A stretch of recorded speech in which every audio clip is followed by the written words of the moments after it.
Keto, the truth about the miracle lifestyle. We're going to take a deep dive into the cons and the pros. Hey everyone, and welcome back to The Rooted Way. I'm your host, Reese. There is arguably no lifestyle more polarizing, more popular, and more debated over the last decade than the ketogenic lifestyle, or as we know it, keto. It's praised by its followers as a miracle for weight loss, mental clarity, and metabolic health. But it's also criticized by others as unsustainable, unnatural, and potentially dangerous approach to eating. So what's the truth? Today, we're going to cut through the noise. We'll go into depth of the pros and cons of keto. We'll uncover its surprisingly medical origins, understand why it exploded in popularity, and most importantly, we will take a hard look at the serious health concerns, especially those tied to the massive industry of man-made keto-friendly products that have flooded our grocery shelves. Quick disclaimer. I am not a doctor or a registered dietitian. This information is for educational purposes based on extensive research. Please always consult with a qualified healthcare professional before making any drastic changes to your journey or lifestyle. All right, let's get into it. First, let's understand where keto actually came from. This isn't a new fad lifestyle invented by a celebrity trainer. The ketogenic lifestyle was developed in the 1920s at Johns Hopkins Medical Center for one specific reason: to treat drug-resistant epilepsy, particularly in children. Doctors discovered that by severely restricting carbohydrates and forcing the body to run on fat, it would produce molecules called ketones. This metabolic state, called ketosis, had a powerful neuroprotective effect and was remarkably effective at reducing or even eliminating seizures when medications failed. For decades, this was its primary use, a highly effective, medically supervised therapy for a specific neurological condition. So why is it so popular today? How did a niche medical lifestyle become a global weight loss phenomenon? This shift began as the principles of low-carb eating, popularizing by lifestyles like Atkins, gained traction. People discovered that a ketogenic approach often led to a rapid and significant weight loss. This popularity was then amplified into firestone by the internet and social media. We started to see dramatic before and after photos, testimonials of cured brain fog, and a promise of being able to eat bacon, cheese, and butter while still losing weight. It seemed like the perfect loophole. This, combined with growing public concern over sugar and processed carbs, created the perfect storm for keto to become the lifestyle giant it is today. Now, to be fair, the lifestyle's popularity isn't without reason. People who follow a whole foods-based keto lifestyle often report significant benefits. One of the first benefits is rapid weight loss. This is the biggest draw. When you cut carbs, your body first sheds a lot of water weight. Then, by forcing your body to become a fat burner, chugga chugga chugga choo choo, it begins to tap into your stored body fat for energy. Flush. For many, the results on the scale are fast and motivating. The second, it's appetite control. Fat is incredibly satiating. A lifestyle high in healthy fats and moderate in protein often leads to a natural reduction in hunger and cravings. This makes it easier to eat fewer calories without feeling deprived. The third reason is blood sugar management. For individuals with type 2 diabetes or insulin resistance, keto can be a powerful tool. By minimizing carbohydrate intake, it prevents the drastic blood sugar spikes and crashes associated with the standard lifestyle, which can significantly improve insulin sensitivity. 4. It provides mental clarity. Some followers report a state of heightened focus and an elimination of brain fog once they are fully adapted to running on ketones, which are considered a very efficient fuel source for the brain. So I just gave you 4 reasons of clear potential benefits. But we have to look at the other side of the coin, and this is where it gets serious. Let's start with the well-known cons. You have the keto flu, a period of headaches, fatigue, and nausea as your body adapts. There's also the risk of nutrient deficiencies from cutting out entire food groups like fruits and starchy vegetables, which are packed with vitamins, minerals, and fiber. This lack of fiber often leads to digestive issues and constipation. And there are ongoing concerns about the long-term impact of a very high-fat lifestyle on heart and kidney health. But today, I want to go deeper. The biggest issue with the modern keto isn't just the macros, it's the ingredients. This lifestyle's popularity has created a multi-billion-dollar industry of processed, man-made, keto-friendly foods. And this is where the major health issues arise. Our bodies have been created to recognize, digest, and utilize whole natural foods. what God provided. They were not created to handle chemical concoctions created in a lab to mimic the taste and texture of carbs without the carbs themselves. Let's look at some specific examples. Man-made sweeteners, erythritol and xylitol. You see these everywhere in zero sugar keto products. They are sugar alcohols. Because they are structured differently from sugar, they aren't fully absorbed by our small intestine. Instead, they travel to the large intestines where our gut bacteria try to ferment them. The results for many people, unfortunately, is severe digestive distress, bloating, gas, cramping, and diarrhea. Your body is essentially telling you, I don't know what this is or how to process it.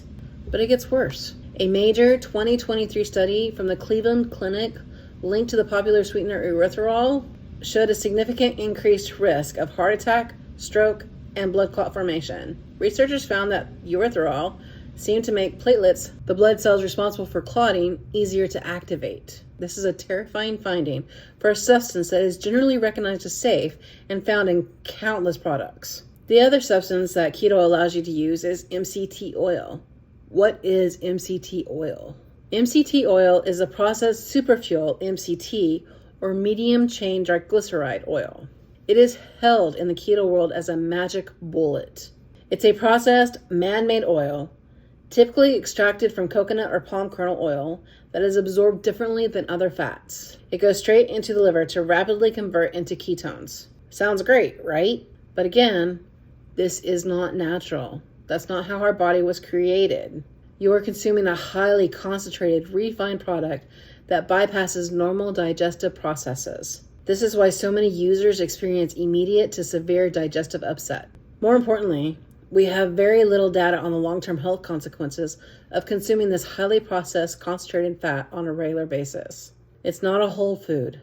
It's a chemical extract. So as we're on the topic of oils, also look for oils that are expeller pressed or cold pressed. Expeller pressed means that they used a machine to get the high heat to pull that out.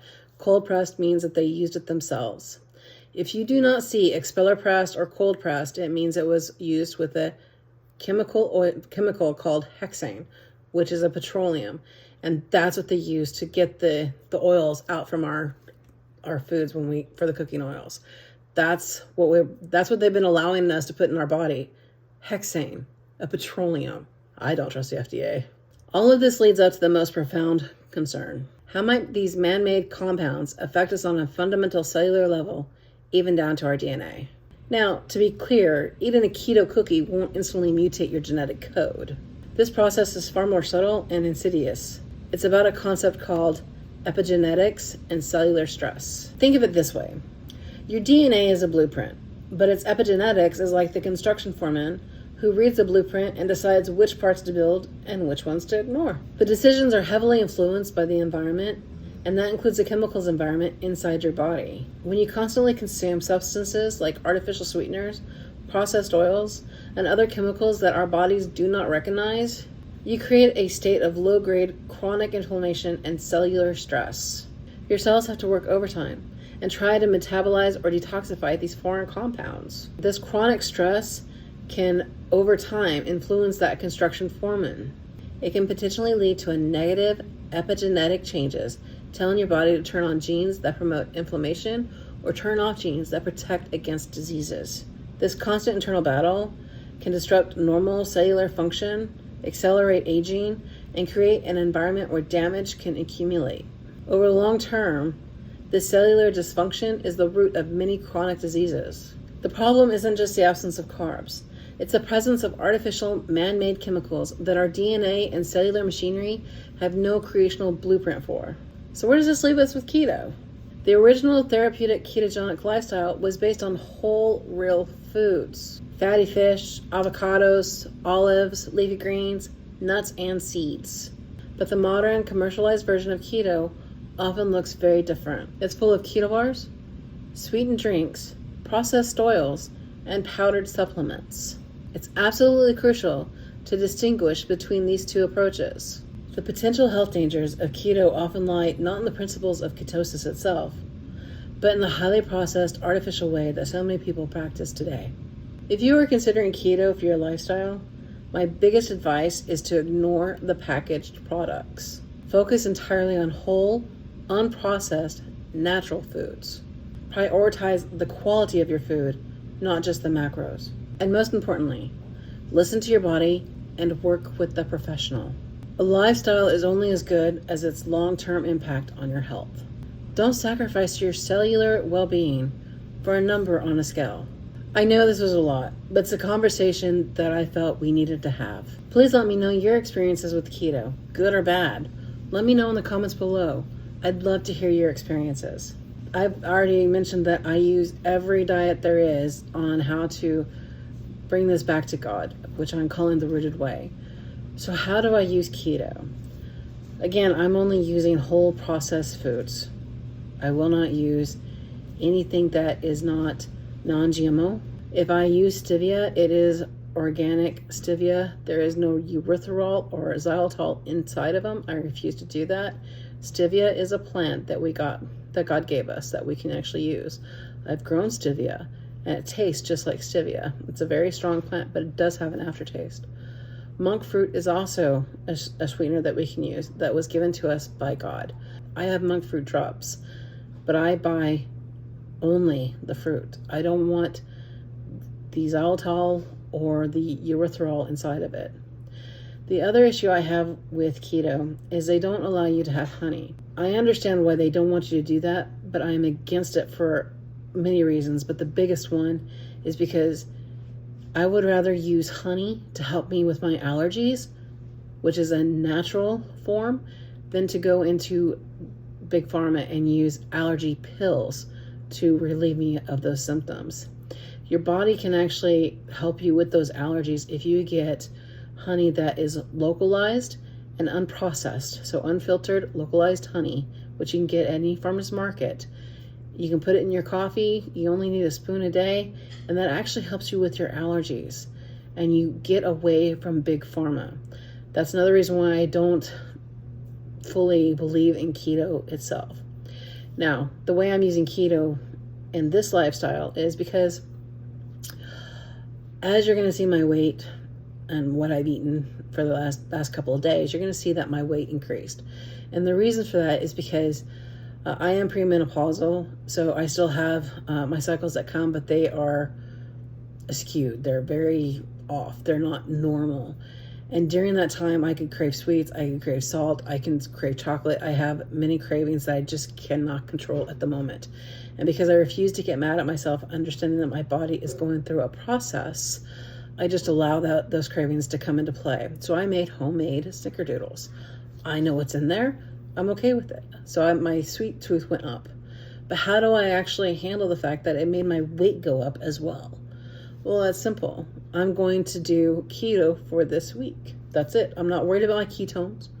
I'm not worried about anything else. All it means is that I'm going to stick more to like a high fat, high protein diet this week. I'm still going to allow vegetables and fruit in my diet. If I feel I need a carb because I'm not completely satiated, which most likely is unlikely, I will eat a carb. But that's how I use keto in my home. It's when my odd premenopausal cycle comes into play, or I've had like a week of just weird diets, or maybe I've gone, I did a week vacation, then I'm just going to go home and I'm going to do a week of keto. I'm not going to worry about what do I need, what can I use. I believe ketos don't allow you to have bananas either, and the reason why I'm against that is because bananas help with headaches. Healthy way. That's what I would use. My weights, you're seeing the ups this week. Don't stress over that. You're still seeing a scale go down. You're still seeing it kind of like, okay, it's like a stock market. It goes up and down, up and down. Now reverse it for weight. It goes down, a little up, goes down, a little up, goes down, a little up. And that's healthy, especially for women. Let me know in the comments below if there's anything else that you would like me to talk about. The next one, I believe we're going to go into detail about carnivore. I have videos that you can see why I've actually gone into this movement, but the previous one, what I use the most, which is the Mediterranean intermittent fasting lifestyle, and why I call it a lifestyle, not a diet. Go ahead and click here to find out.